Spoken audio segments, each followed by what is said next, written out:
কিছু কিছু মানুষ আছে জানো তো, যারা কারো ভালো দেখতেই পারে না। মানে কেউ ভালো থাকবে, ভালো ভালো খাবে, ভালো পড়বে, সেটা তারা মানে মেনেই নিতে পারে না।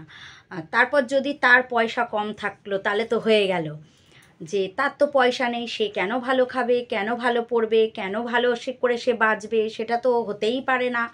তারপর এমনকি তোমার যার পয়সা নেই তার তো স্বপ্ন দেখারও অধিকার নেই। সে স্বপ্ন কেন দেখবে? মানে কি বলবো, সে যদি ধরো ভাবে যে ছেলেমেয়ের জন্যই সে ভাবছে যে আমি আমার ছেলে মেয়েকে এভাবে মানুষ করব, আমি আমার ছেলে মেয়ের জন্য এটা করব।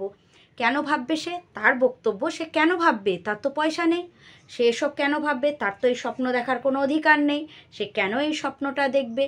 এমনকি যার পয়সা নেই সে যদি শখ করে একটা জিনিস করলো, সে করতেই পারে শখ করে কোনো জিনিস, ধরো সে একটা কানের দুল করলো সোনার, কেন করবে? তার তো পয়সা নেই, সে তো এটা করতে পারে না।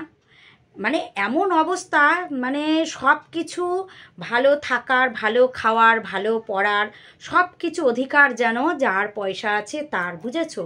মানে আমি সব মানুষের কথা বলছি না, কিছু কিছু মানুষের না চরিত্রগুলো এরকম। তুমি হাজার এদের মানে কি বলবো, তুমি মানে এদের থেকে কোনো সময় তুমি পজিটিভ কথাবার্তা পাবে না। সব সময় এদের সাথে কথা বলতে গেলে তুমি সব সময় নেগেটিভ কথাবার্তা পাবে।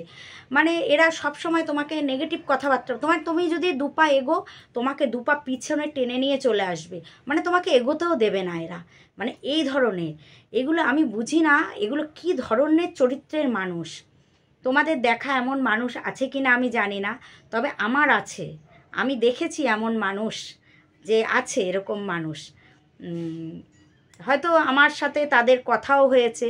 তোমাদের আছে কি না জানি না, এরকম মানুষের তোমরা চেনো কি না আমি জানি না। যদি এরকম মানুষ তোমরা চিনে থাকো তবে আমার কমেন্ট বক্সে অবশ্যই জানাবে।